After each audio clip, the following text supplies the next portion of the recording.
जैसा कि हम अपने पिछले वीडियो में चर्चा कर चुके हैं कि हमें सामाजिक व्यवस्था के अंतर्गत मनु ने किस तरह की जानकारी या किस तरह की व्यवस्था निर्धारित की गई है और उसके द्वारा हमारी जो सामाजिक व्यवस्था है उसको किस प्रकार का स्वरूप देने का प्रयास किया गया। और उस प्रयास के अंतर्गत हम चर्चा कर रहे थे जिसमें से हमने दो बिंदुओं के बारे में चर्चा कर ली थी कि क्या आधार थे जिन आधारों पर इस सामाजिक व्यवस्था का निर्धारण किया गया। ठीक है, जिसमें हमने यम, नियम, धर्म के सोर्स क्या थे ये पता किए थे मनु के अनुसार।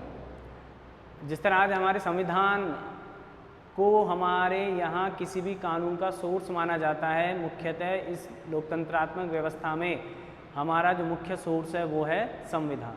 तो ऐसे ही उस समय में मनुस्मृति में जो जो चीज़ें वर्णित हैं या मनुस्मृति में जिन जिन चीज़ों का वर्णन किया गया है या जिन जिन सिद्धांतों का वर्णन किया गया है उन सिद्धांतों को पूर्ववर्ती किन किन विषयों या साहित्यों से लिया गया है। तो उनमें हमने बात कर ली थी कि वेद, स्मृति, राजाज्ञा, सज्जनों का आचरण और अंतःकरण, ये 5 धर्म के सोर्स थे। ठीक है, और उसके बाद हमने चर्चा की थी कि यम के अंतर्गत क्या सैद्धांतिक पक्ष हैं और नियम के अंतर्गत उन सैद्धांतिक पक्षों का निर्वहन करने के लिए किस प्रकार का व्यवहार हमें अपनाना चाहिए। अगर दान बताया गया था तो दान से क्या उत्पन्न होता है या दान किस सैद्धांतिक पक्ष का प्रतिनिधित्व कर सकता है, इस तरीके से हमने बात की थी। तो दया, दान क्यों देगा व्यक्ति? जब किसी के प्रति दया होगी, सरलता होगी, प्रसन्नता होगी, ठीक है, इस तरह की जब भावना होगी तो उसके अंतर्गत वह दान देगा, स्वाध्याय करेगा, तपस्या करेगा, अक्रोध की स्थिति में रहेगा। तो इस तरह की हमने चर्चाएं कर ली थी। उसके बाद दूसरा बिंदु हमारा आया था वर्ण व्यवस्था। वर्णाश्रम एक साथ नहीं बोल सकते क्योंकि दोनों को हम अलग अलग समझाएंगे, हालांकि वर्णाश्रम व्यवस्था कहा जाता है उसको। तो वर्ण व्यवस्था में हमने उसका टेक्निकली सेपरेशन कर दिया था, सामाजिक व्यवस्था को स्वरूप प्रदान करते हुए समाज के 4 वर्णों का निर्धारण कर दिया था। अब हम बात करें उन वर्णों के क्या क्या कर्तव्य निर्धारित किए गए थे। तो देखिए, हम सबसे पहले मनुस्मृति में 4 वर्णों का वर्णन है।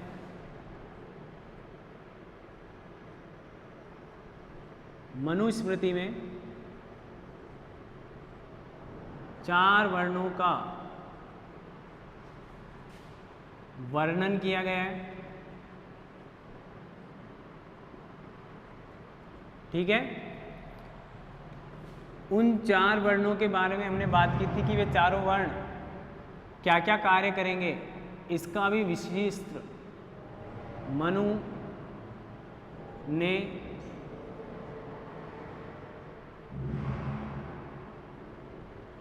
इन चारों वर्णों के कार्यों का विस्तृत वर्णन किया है।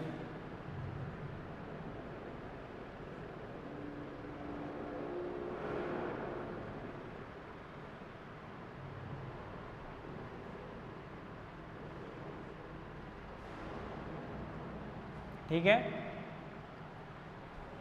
अब इन चारों वर्णों के क्या क्या कार्य हो सकते हैं। 4 वर्ण हमको पता है ही, हमने कल भी बात की थी किस वर्ण की किस स्थान से ब्रह्मा जी की उत्पत्ति हुई है और उसका मुख्य दायित्व क्या दिया गया है, इसकी हमने चर्चा कर ली। तो अब बात करते हैं, सबसे पहले हम बात करेंगे ब्राह्मण वर्ण की। ठीक है, सबसे पहले चर्चा किसकी करेंगे? ब्राह्मण। और आपको पता भी होगा कि मैंने ऐसा क्यों कहा है। देखो, ब्राह्मण वर्ण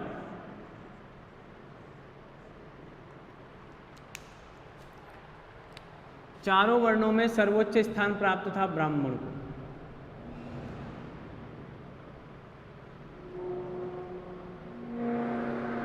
पहली इंपॉर्टेंट बात,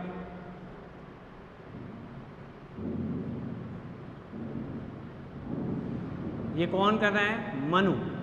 ठीक है, आप मुझ पर किसी तरह का आरोप न लगाएं या किसी तरह की ऐसी कोई भावना न रखें। ये काम कौन कर रहा है? यहाँ पर मनु कर रहे हैं। ठीक है, आगे चलते हैं। और इन चारों वर्णों में ब्राह्मण को सर्वोच्च स्थान पर रखा गया। उसका कारण क्या था कि जो ब्राह्मण है वह समाज में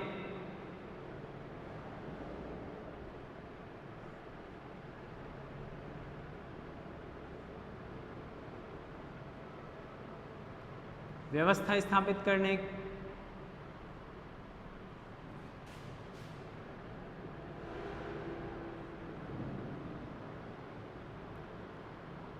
आत्म संयम का सर्वाधिक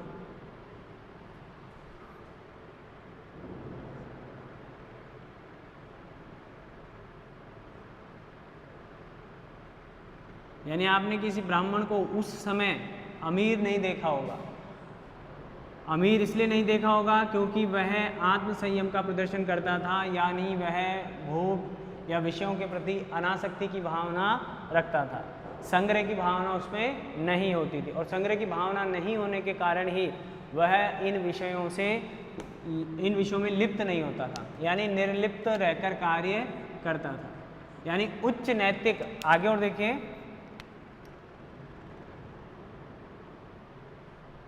उच्च नैतिक आदर्शों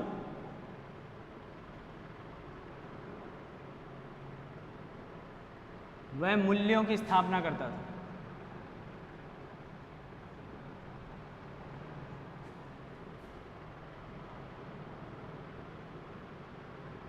मूल्यों का पालन करता था। समझ में आ गई? एक तरह का नैतिक बर्डन है ये। ब्राह्मण पर ये नैतिक बर्डन काम करता था कि वह समाज में एक आदर्श के रूप में एक आदर्श के रूप में मूल्यों को क्या करे, स्थापित करे। अगर वह मानता है कि सत्य बोला जाना चाहिए तो सबसे पहले ब्राह्मण की ये जिम्मेदारी है कि वह सत्य का पालन करे।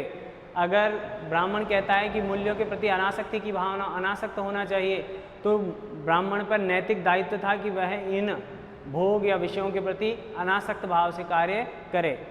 अगर वो कहता था कि संपत्ति या जो संपदाएं हैं वो आवश्यकता के जितनी ही रहनी चाहिए, तो ब्राह्मण के लिए सबसे आवश्यकता की था कि वो पहले स्वयं संपत्तिवान नहीं बने, यानी उसके पास किसी प्रकार की संपत्ति नहीं होनी चाहिए थी। तो इस तरह के नैतिक आदर्शों का, उन आदर्शों को स्थापित करना और उनका पालन करना और कराना एक महत्वपूर्ण या बहुत ज़्यादा दबाव का काम हो जाता था, बेहद जिम्मेदारी वाला काम होता था। ठीक है, तो अब इसके लिए क्या माना जाएगा कि इसमें क्या क्या योग्यताएं होनी चाहिए ब्राह्मण में इसके लिए।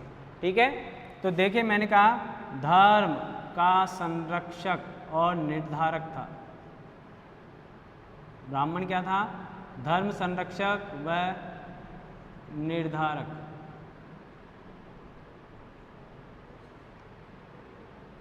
तो आप समझ सकते हैं कि निर्धारक था तो उसका आचरण सबसे पवित्र होना चाहिए था। उसका आचरण कैसा होना चाहिए? योग्यताओं की बात करें अभी यहाँ पर। उसका आचरण सबसे पवित्र माना जाता था।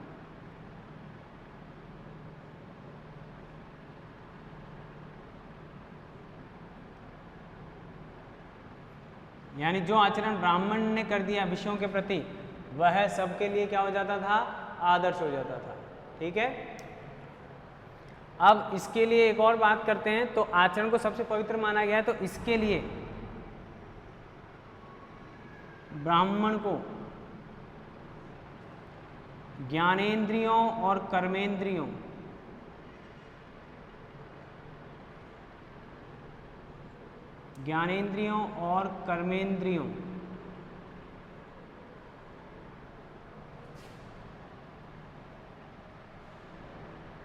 में संयम स्थापित करना था।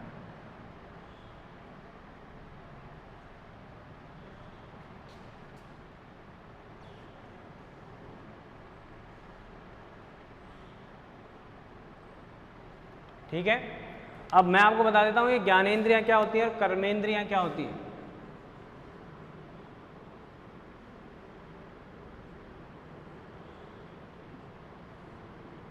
ज्ञानेंद्रियां हमको पता ही है 5 हैं, तो 5 ज्ञानेंद्रियों की संख्या ध्यान कर लें, साइंस में पढ़ाते हैं। आँख,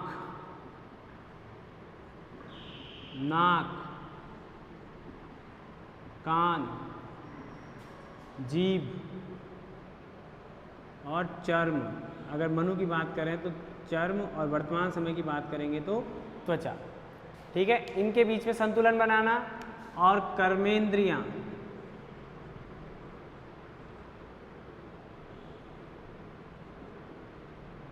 6।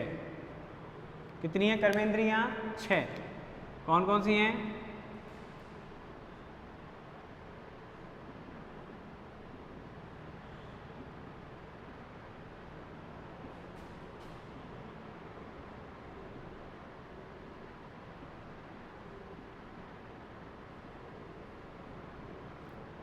ठीक है, इन दोनों चीजों में संतुलन बनाते हुए क्या करेगा वो?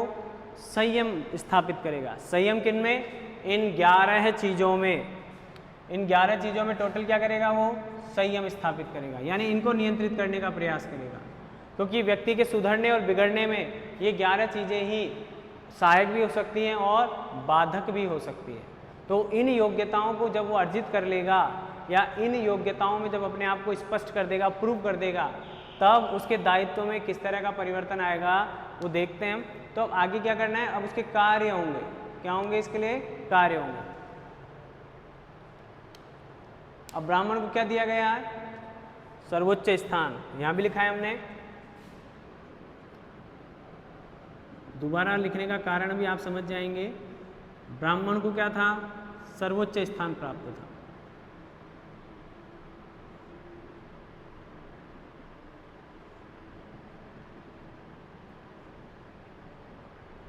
ठीक है, सर्वोच्चता के कारण उसमें क्या आ सकती है? निरंकुशता की भावना।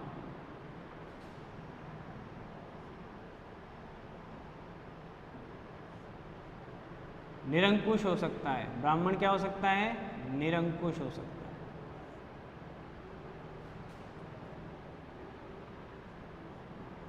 इसलिए तो मैंने आपसे कहा है कि भारत में राजतंत्र होते हुए भी एक तरह से इनडायरेक्टली किसका था? राजतंत्र, गणतंत्रात्मक या लोकतंत्रात्मक राजतंत्र था हमारे यहाँ।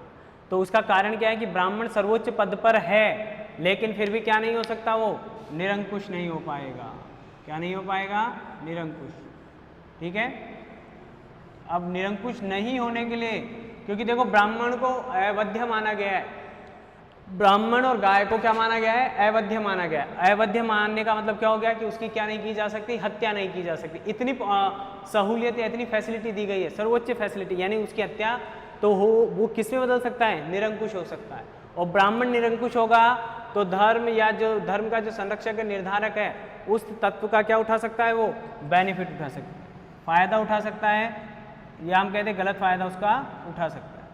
तो उसको रोकना होगा। ठीक है, आचरण सबसे पवित्र माना गया है। दोनों ज्ञानेंद्रिय कर्मेंद्रियों में उसको संयम स्थापित करना है। और सबसे बड़ी बात क्या है? उद्देश्यों का पालन करना। तो आप देखें कि निरंकुश हो सकता था तो उसको चेतावनी दी गई है। क्या दी गई है? चेतावनी कि यदि ब्राह्मण अपने धर्म का पालन नहीं करेगा या वेदों का ठीक से संचालन या पालन नहीं करेगा तो उसके सभी फल क्या हो जाएंगे? नष्ट हो जाएंगे। यानी जिन फलों को लेकर ब्राह्मण वर्ण की उपस्थिति हुई है या ब्राह्मण वर्ण की नियुक्ति हुई है, तो वह उन फलों को प्राप्त नहीं कर पाएगा। तो लिखे हम इसमें, यदि ब्राह्मण अपने आचरण से भ्रष्ट हो जाता है,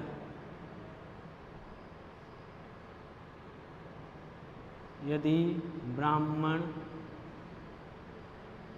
अपने आचरण से, ये ऐसा लिखेंगे तो लगेगा भाई मनु को पढ़ रहे हैं, नहीं तो कथा गा के चले जाएंगे, कोई बेनिफिट नहीं है। ब्राह्मण से आचरण से भ्रष्ट हो जाता है,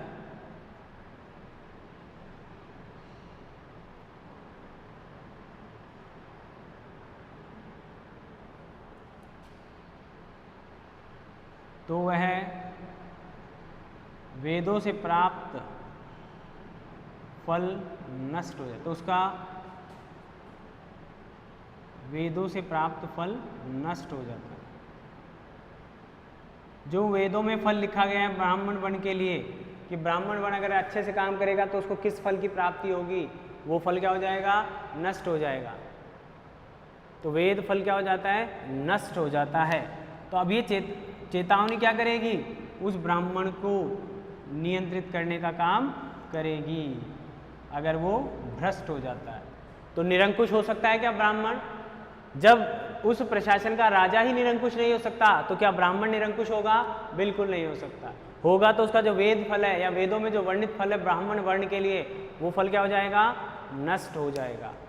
इसलिए ये भी कहा गया है कि ब्राह्मण को अपने आवेगों और संवेगों पर नियंत्रण रखते हुए कार्य करना चाहिए। आवेगों और संवेगों पर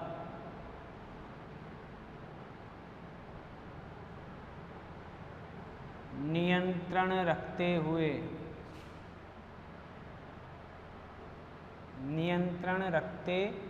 हुए कार्य करना चाहिए।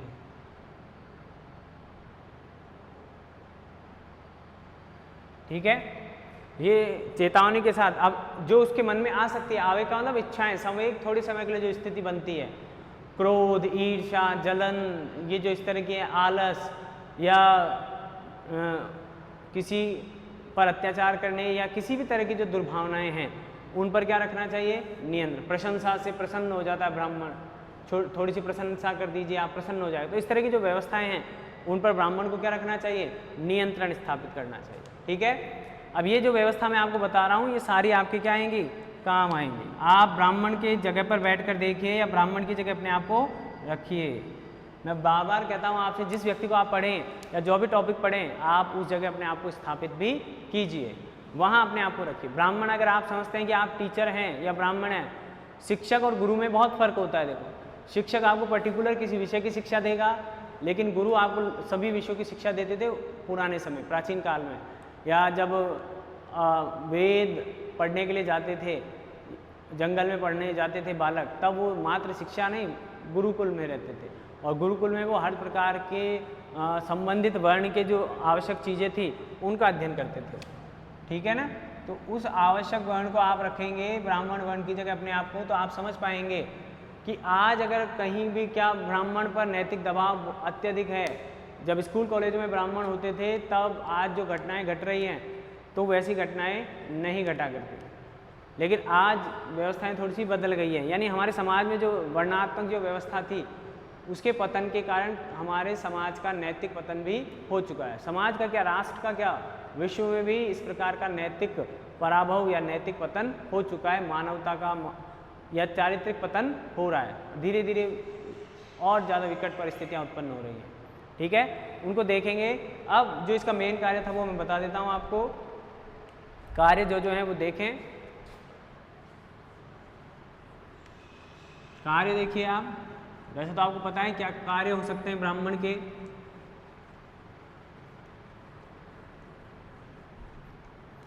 तो ब्राह्मण के कार्य में सबसे पहला काम है,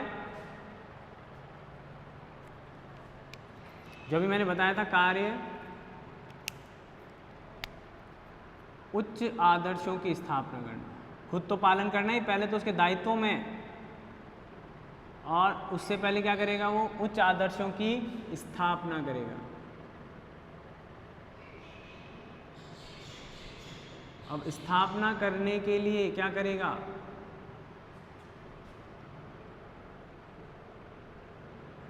तो ब्राह्मण को भी वेद अध्ययन करना होगा। काम पहला उसका क्या करेगा वो? ये योग्यताएं जब ब्राह्मण में आ जाएंगी तो वो क्या करेगा? वेदों का अध्ययन करेगा।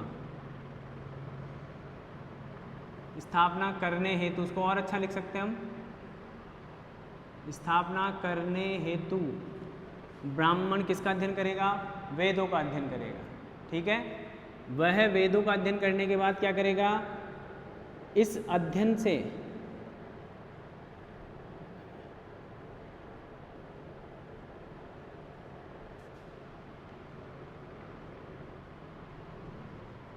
आलस्य रहित होकर, देखो पढ़ाई तो वैसे कई बार बोरिंग सी हो जाती है। अब तो आप 4-5 महीने की छुट्टी व्यतीत कर चुके हैं, 4-5 महीने हो गए आपको छुट्टियां करते हुए, तो थोड़ा उससे मन भर गया होगा। लेकिन जब आप रेगुलर कॉलेज आ रहे थे तो शायद छुट्टियां करते थे, एक अलग तरह का माहौल होता था। तो वहाँ पर जब भी हम पढ़ने बैठते हैं, गर्मियों में तो हमको नींद आती है, सर्दियों में रात अंधेरी होती है तो उठा नहीं जाता। तो कई बार ऐसी समस्याएं आती हैं जब हमको अध्ययन करने में थोड़ा सा आलस आने लगता है। तो इतने में एग्ज़ाम आते हैं, और जब एग्ज़ाम आ जाते हैं तो इतनी फुर्ती आती है कि 7 दिन में पूरा सिलेबस करने का प्रयास करते हैं। और वो प्रयास तो कर लेते हैं, कोशिशें जारी रहती हैं जब तक एग्ज़ाम नहीं हो पाते हैं। तो उससे बचने के लिए क्या कह रहे हैं कि आलस्य रहित होकर आप पहले से ही क्या करें, वेद अध्ययन करें। तो वेद अध्ययन कर आलस्य रहित होकर विद्यार्थी या छात्रों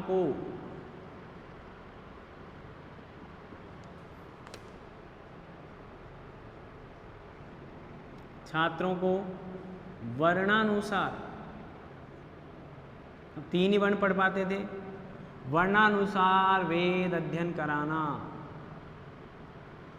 वर्णानुसार वेद अध्ययन कराना, ये उसकी दूसरी जिम्मेदारी मानी गई है।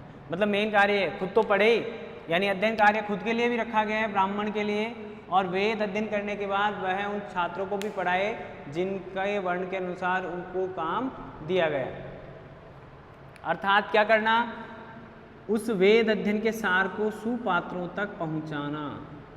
ऐसा नहीं सभी को पढ़ाने बैठ गए, सुपात्रों तक पहुंचाना उस ज्ञान को, सुपात्रों तक ज्ञान को पहुंचाना, ये उसका मेन काम हो गया। अब देखो यहाँ से यहाँ तक क्या अंतर आ रहा है, वर्ण के अनुसार पढ़ाएं, लेकिन वर्ण के अनुसार भी किसको दें वो ज्ञान, सुपात्रों को। सभी को दे देंगे तो शायद वो उसके अहमियतता को नहीं समझेंगे। आगे चलें। अब इसके अलावा कुछ और काम भी रह जाते हैं छोटे मोटे जो कन्फ्यूजन क्रिएट कर सकते हैं। इस कार्य के अतिरिक्त इस कार्य के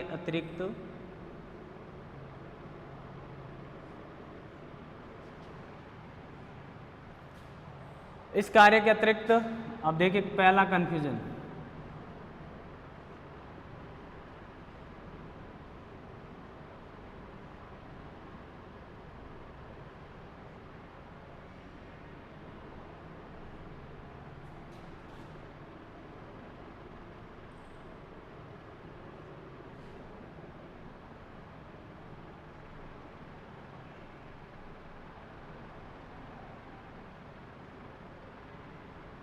पढ़ना, पढ़ाना, यज्ञ करना, यज्ञ कराना, दान देना और दान लेना भी प्रमुख कार्य थे।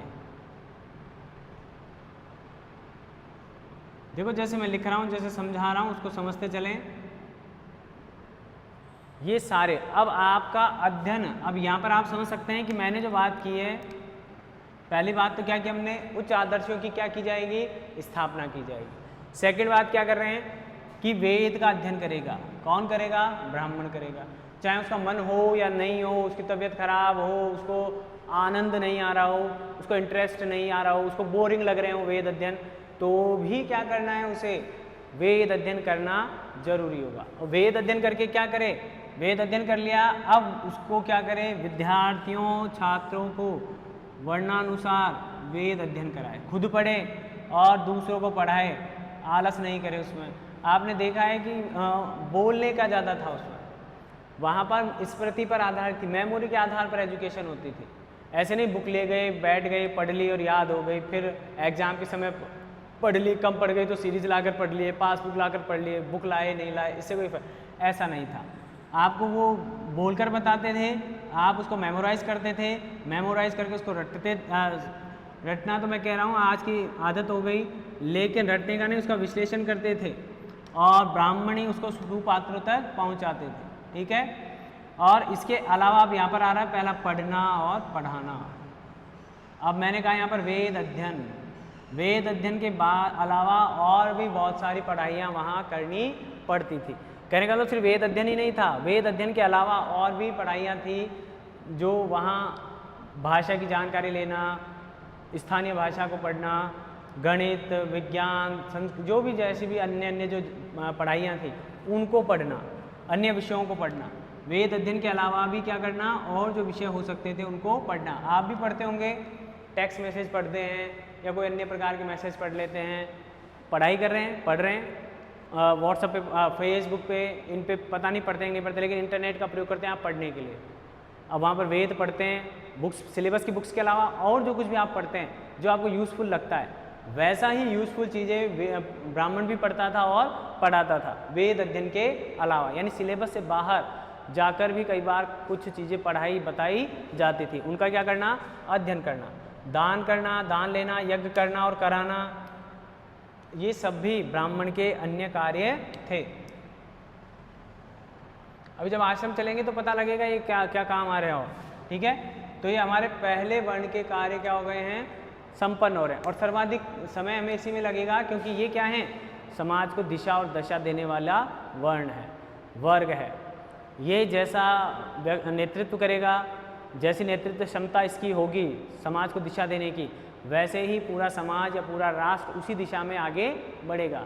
हमारे भारत देश में आप देखिए कि उत्तर से दक्षिण तक और पूर्व से पश्चिम तक पूजा पद्धतियों में अलग अलग प्रकार से डिवीज़न किया हुआ है, या उस समाज की आवश्यकताओं के अनुसार उसमें डिवीज़न या क्लासिफिकेशन कर दिया गया, सेपरेशन कर दिया गया, लेकिन पूजा सब जगह होगी।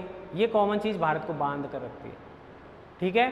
देवता एक साथ सोएंगे, एक साथ जगेंगे, ठीक। इस तरह की जो यूनिटी है वो इस ब्राह्मण पद्धति के कारण ही आई। तो ब्राह्मणों ने नकल भी नहीं की और बिल्कुल बेहुदा या फूहड़ संस्कृति को भी जन्म नहीं देने का काम किया।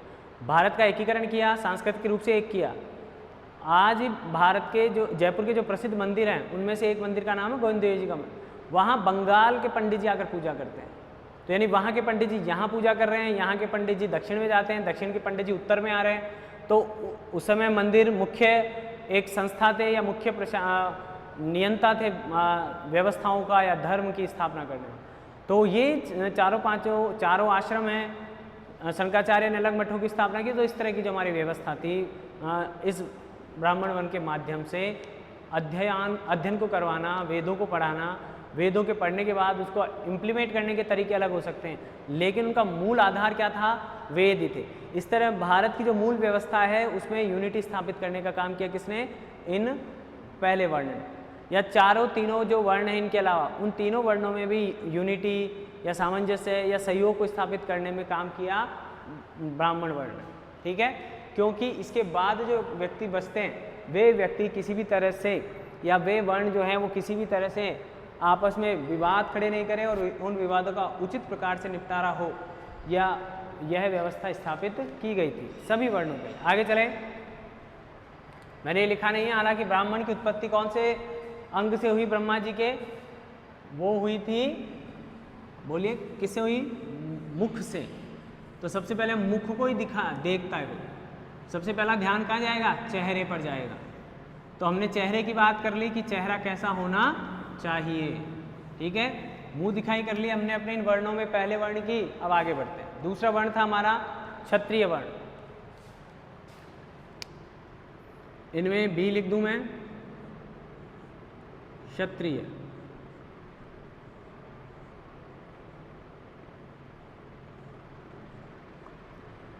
अब क्षत्रिय वर्ण को आप जानते हैं अच्छे तरीके से।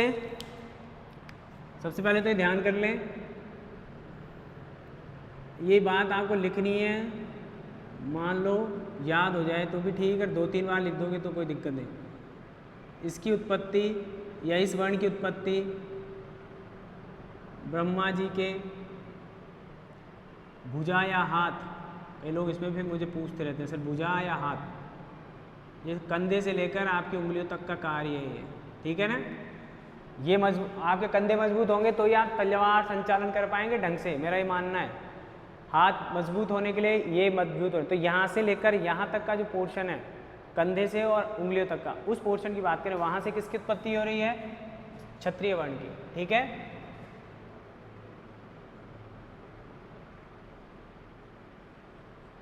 इसका क्या आधार रहा था, इसका आधार रहा था आधार, अब आधार कार्ड नहीं, इसका आधार रहा कौन सा, आधार तब से ही चल रहा है, तो इसका आधार रहा समाज की रक्षा करना या राज्य की। समाज इसलिए कह रहे हैं क्योंकि हमारा जो राष्ट्र था वो समाजों में वर्गीकृत है। आज समाज की रक्षा करना।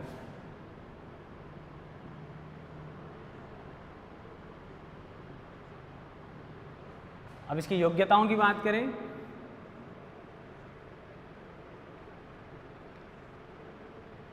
तो यह चारित्रिक रूप से देखो सबसे संपन्नवान है, संप्रभु है एक तरह से, चारित्रिक, शारीरिक, और सैनिक दृष्टिकोण से